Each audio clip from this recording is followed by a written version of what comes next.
Pemirsa, kembali di Happy Parenting. Mengenal bakat anak sejak dini pasti menjadi impian setiap orang tua. Bagaimana caranya supaya kita bisa mengenal minat dan juga bakat anak kita sejak awal?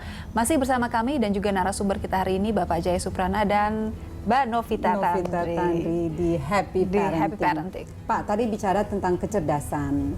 Akhir-akhir ini kenaikan kelas anak-anak di semester yang tahun ajaran baru, banyak sekali yang masuk di sosial media, Facebook lah, Instagram, dan lain sebagainya. Orang tua yang begitu bangga memperlihatkan peringkat 1, 2, 3. Tidak ada yang salah dengan kecerdasan secara kognitif ini.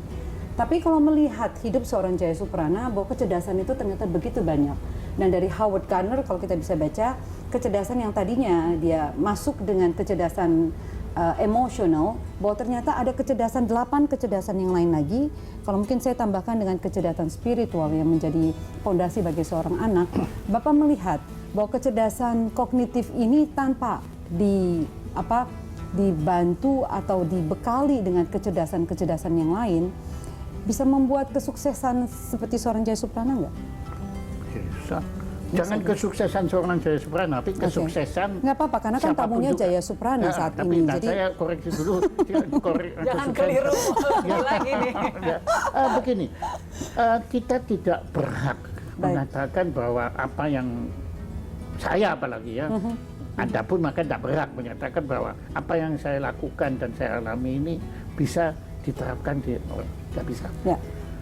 Karena setiap anak unik dan berbeda. Setiap anak unik dan setiap parent juga unik. Exactly. Iya, dari Pak. situ. Nah, jadi saya menarik. Memang kita mempelajari ini si Einstein, mempelajari Mahatma Gandhi, Ibu Teresa. Betul. Ya, kalau mau ngomong sekarang belakangan ini kecerdasan yang paling saya kagumi itu kecerdasan kasih sayang. Kasih sayang setiap ibu. Setiap ibu. Bagi Betul. anaknya. Seperti yang Pak Itu Jaya adalah Suprana puncak rasakan. mahakarya peradaban manusia. Ini juga nggak Pak yang Bapak rasakan kasih sayang ini dari Pak Lambang Suprana dan Ibu Lili Puspa pada saat masa kecil? Ya, kalau ayah dia memberikan kasih sayang dalam bentuk pendidikan. Ya, tapi kalau ibu betul-betul kasih sayang dalam arti segala-galanya, lahir batin. Ya maaf kalau saya sakit, ya dikerokin, walaupun saya nggak seneng dikerokin, cerai-cerai aja. Tapi suka dengan sentuhannya ya Pak? Iya. Tapi dengan sentuhan dari ibu Pak, ada itu istilah kan, blood is thicker than water, bahwa darah itu lebih kental daripada air. Dan ini yang tidak terjadi dengan seorang Jaya Suprana, bahwa dari seorang anak angkat. Saya seorang anak adoptif. Dari usia 11 bulan. Ya, semula saya karena sosial di Indonesia kan anak adoptif kan kelas 2 kan yang nomor 1 anak kandung kan, anak adoptif itu kan. Tapi seorang ibu dan ayah yang benar-benar membesarkan, mendidik seorang Jaya Suprana di usia 28 tahun, diberikan tampuk ayam jago kepada Jaya Suprana. Kalau kita berarti blood is thicker than water itu tidak terjadi. Itu kalau sebetulnya 28 tahun, usia saya 8 tahun, saya itu dipanggil untuk masuk di perusahaan. Masuk di dalam. Baik. Tapi yang hebat bukan itu. Ya. Pada waktu itu saya usianya kalau nggak salah 45 tahun. Baik. Ayah Pak Lambang usianya sudah waktu itu 60-an begitu kan. Anunya kemudian saya dipanggil. Ini. Ya. Dia kan pemilik modal. Ya. Dia mau menyerahkan seluruh modalnya ke saya. Saya bilang, Padahal ini anak angkat tuh ya, bukan anak kandung. bukan hanya anak angkat, tapi kan seorang ayah menyerahkan modal yang seluruh sahamnya kepada anaknya. Ini bahaya, saya bilang. 45 tahun lagi, masih tergolong masih muda. Masih hijau. Dan saya kan bisa berubah pikiran. Saya bisa mengkhianati semua. Anunya bisa-bisa, karena saya sudah tak punya ketergantungan apapun. Ayah saya bisa, apalagi nanti habis manis sempat dibuang. Tapi saya nggak mau kalah dengan beliau. Saya tolak. Oh, Bapak tolak? Saya tolak. Itu saya digoblok-goblokin juga. Kalau saya juga saat itu ada, saya juga goblok-goblokin. Ya, tidak apa-apa. Nah, ini di sini. Dalam memberikan kasih sayang, kadang-kadang kita harus siap digoblok-goblokin. Karena rasio kita nggak cukup. Bagaimana pengorbanan seorang ibu terhadap anaknya tanpa pamrih. Tanpa mengharapkan apapun. Tidak ada harapan apapun. Kecuali apa? memberikan kasih sayang. Itu mahakarya peradaban yang paling indah. Kalah semua lah pokoknya dengan Oh, kasih nggak ada sayang tuh ya, dah. Pak, ya. Semua mau terbang ke bulan, mau karena nggak ada itu semua. Itu dengan sederhana seorang ibu yang menggendong anaknya, kemudian menyanyikan lagu supaya dia tertidur, ya padahal dia sendiri nggak bisa tidur. Itu sudah puncak. Kecerdasan musik, Pak. Kecerdasan musik. Apakah ini juga dipelajari secara otodidak atau memang ada kursus waktu kecil atau juga bersenandung dengan berbicara tadi membaca? Nah, kalau ditantang begini saya senang sekali karena ini satu hal yang sangat saya gemari di pertanyaan ini. Begini, saya lulus pendidikan musik di Jerman, dengan Mit-Auszeichnung. Itu makna summa cum laude. Sampai saya masuk di koran sebagai orang asing yang lulus dengan makna summa cum laude. Bangga. Ya. Saya aja bangga banget, Pak. Oh, nanti dulu. Ya, oke. Kemudian di Indonesia ada seorang namanya Ismail Marzuki. Beliau nggak pernah sekolah musik. Tapi saya nggak akan mampu membuat karya seperti beliau. Anda bayangkan Indonesia Pusaka dengan untaian melodi yang tidak masuk di akal itu sebetulnya. Dan yang lebih tajam lagi itu salah satu lagu yang sangat menakjubkan saya itu Lambaian Bunga. Itu yang harmoninya itu melanggar semua kaidah akademis.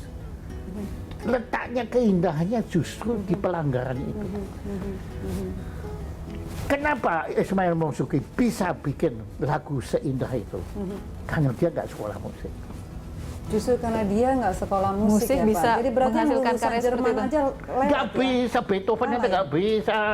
Ya, anunya itu hanya seorang Ismail Marzuki. Akhirnya saya apa? Maka dalam kesenian itu jangan bicaralah. Tapi seorang Ismail Marzuki tidak menjadi seorang komposer, penulis lagu, dan juga punya empati yang luar biasa. Aku mau masuk ini, Pak. Kok maksa sih? Gini, aku mau masuk di sini memang agak maksa. Kalau kita bicara ini dengan seorang Jaya Suprana nggak apa-apa, Pak. Saya mau masuk ke yayasan Bapak. Ada Rotary Suprana dengan Nah, itu lain lagi. anak-anak yang Itu sebetulnya adalah semacam balas budi.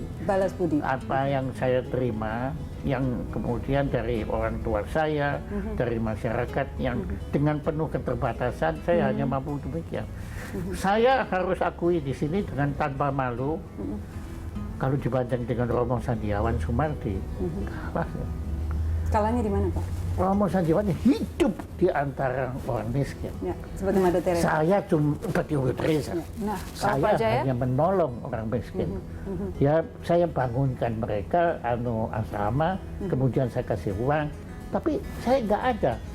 Karena Tidak mereka hidup nggak di punya antara mereka ya. kecerdasan, Pak. Entrepreneurship-nya nggak ada, Pak. Yang ada di dalam Jaya Suprana. Loh, nanti dulu Bu. Loh, justru Ya, saya di sebelum sini terloncat. kalah sama dia di Oke, sini. baik. Itu kecerdasan kemanusiaan Bu.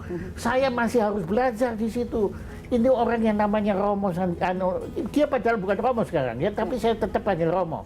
Sebagai gelar kehormatan. Romo itu bahasa Jawa, artinya bapak kan.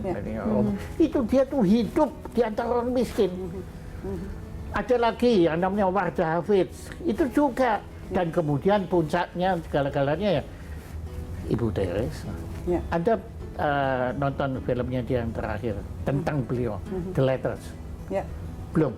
Belum, Pak. Belum Nah, sempat. saya Nanti nonton anjurkan bareng, kalian Pak. pemirsa yang ditonton film itu. Nah, Pak Jaya kira-kira Letters, ya. bisa nggak masuk ke dalam kecerdasan kehidupan seperti yang tadi Itu dilakukan kecerdasan Romo itu? kemanusiaan. Kemanusiaan. Ya itu benar. Tapi saya kalah.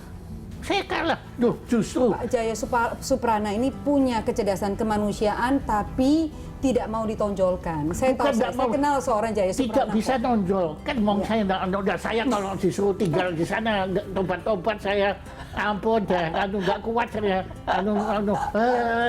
kepanasan nggak ada AC-nya. Ya maaf, ribu maaf.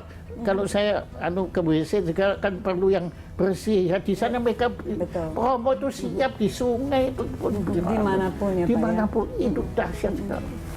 Dan di situ saya harus, maka di sini saya menyatakan bahwa udah kita tentang bicara kecerdasan. Ya. Oke lah, setiap manusia punya kecerdasan sendiri. Saya paling nggak setuju dengan measurement of human. Itu paling nggak setuju. Kasih sayang nggak bisa diukur, Bu. Ya, setuju. Bagaimana kita mau mengukur kasih sayang? Bagaimana saya mau tanya? Kecerdasan termasuk kan dari awal tadi saya sudah ngomong. Kecerdasan ini termasuk misteri kehidupan. Mirsa, untuk berbincang bersama narasumber kita, Pak Jaya Suprana, sesaat lagi kami akan kembali. Tetaplah di Happy Parenting, the hardest job you will ever love.